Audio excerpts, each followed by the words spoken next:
Deep in the heart of Russia, nestled amongst towering pines and silver birch trees, lay the village of Залесье. A scattering of wooden houses, weathered by time and harsh winters, formed its heart. Smoke curled lazily from chimneys, a testament to the lifeblood of the hearth within. Life here was simple, a tapestry woven from the rhythms of nature. Villagers lived in harmony with the forest, relying on its bounty and respecting its ancient power. Generations had come and gone, their stories echoing in the whispers of the wind through the trees. Each season brought its own unique beauty and challenges to the people of Залесье, but none were as formidable, as isolating as the long, dark embrace of winter. Winter in Залесье was a force to be reckoned with. A thick blanket of snow, pristine and unforgiving, covered the land. It painted the landscape in shades of white and grey, muffling all sound but the creaking of ice on the frozen river. The sun, a pale ghost in the sky, offered little warmth. This year, winter had arrived earlier and fiercer than ever before. The biting wind howled like a hungry wolf, driving people and animals alike to seek shelter. The frosts were severe, turning the ground iron-hard and freezing the river solid. The villagers huddled closer to their hearths, sharing stories and hoping for a break in the unrelenting cold. But the harshness lingered, casting a shadow of unease over the normally resilient community. Ivan, the village shepherd, adjusted his thick sheepskin coat and stepped out into the biting cold. His breath formed clouds in the frigid air as he surveyed the snow-covered pasture. His flock, huddled together for warmth, bleated softly. He knew each one by name, their well-being his responsibility. As his eyes scanned the flock, his heart sank. One was missing. He quickly found the telltale signs, disturbed snow, and the unmistakable imprint of large paws. Wolf tracks. His heart pounded in his chest. Wolves were rare in these parts, their presence a sign of a disrupted balance. A deep unease settled over him, a primal fear that whispered of an ancient power awakened. He knew he had to alert the village elders. News of the missing sheep and the wolf tracks spread through Залесье like wildfire. Fear, an unwelcome guest, crept into the hearts of the villagers. Wolves were not just predators. They were creatures of myth and legend, their presence imbued with deeper meaning. The elders, their faces etched with concern, gathered in the village center. They spoke in hushed tones, their words barely audible above the howling wind. Some dismissed it as the work of a lone, hungry wolf, driven to desperation by the harsh winter. Others, their eyes reflecting the flickering flames of the communal fire, recalled ancient tales whispered by their grandparents. Tales of a lone wolf, a guardian of the forest, appearing only when the balance of nature was threatened. Section 5. The Legend of the Lone Wolf. The legend of the lone wolf was woven into the fabric of Залесье's history. Passed down through generations, it spoke of a powerful spirit, a protector of the forest, who took the form of a magnificent wolf. He was the guardian of the delicate balance between humanity and nature. It was said that when respect for the forest waned, when greed or carelessness threatened its harmony, the lone wolf would appear.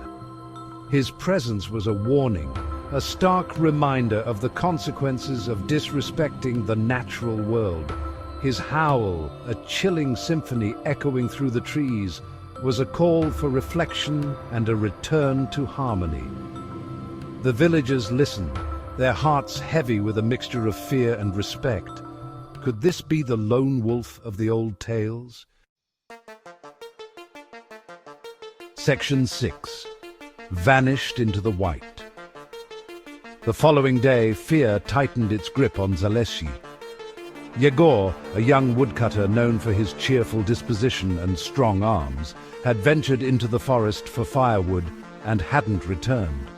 A search party, their faces grim, set out into the frozen wilderness. They followed his tracks, a trail leading deeper and deeper into the heart of the forest, until they vanished abruptly. The only sound that greeted them was the mournful cry of a raven circling high above. As dusk approached, they returned to the village, their hearts heavy with dread. That night, as the villagers huddled in their homes, the mournful howl of a wolf echoed through the frozen air. It was a sound that sent shivers down their spines, a sound that spoke of an ancient power and a growing fear. Section 7. Seeking wisdom in the cold. Desperation gnawed at the edges of the villagers' hope. The disappearances, the wolf tracks, the haunting howls, it all pointed to a force they didn't understand. They turned to Maria, the oldest and wisest among them. Maria, her eyes reflecting a lifetime spent in Залесье, listened patiently to their fears. She lived alone in a small hut on the edge of the village, surrounded by herbs and ancient remedies. Her wisdom, like the roots of the ancient oaks in the forest, ran deep. She had seen many winters, heard countless stories whispered on the wind. When they finished, she sat in silence for a moment, her wrinkled face illuminated by the flickering firelight. Finally, she spoke, her voice raspy but firm. Section 8. Offerings to the forest. The forest is a living thing, Maria said, her voice resonating with an ancient wisdom. It provides for us, protects us, but it also demands respect. She spoke of the delicate balance between humanity and nature, a balance that, she feared, had been disrupted. She urged the villagers to remember their ancestors' ways, to offer gifts to the forest as a sign of respect and remorse. The villagers, desperate for a solution, agreed.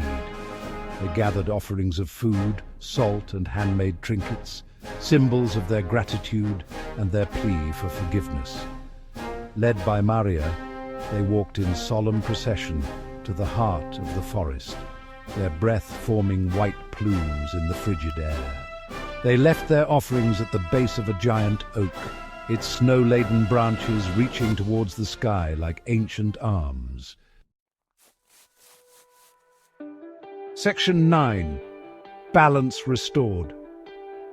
The following days were filled with a tense silence.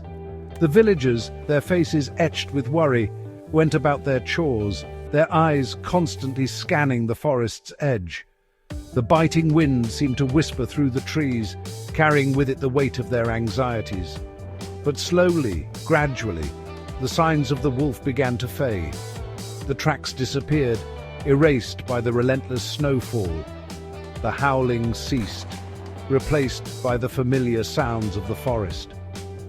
The villagers, their hearts cautiously hopeful, began to breathe a little easier.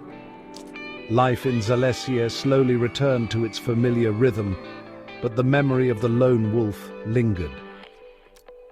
It served as a powerful reminder of the delicate balance between humanity and nature, and the importance of respecting the ancient power of the wild.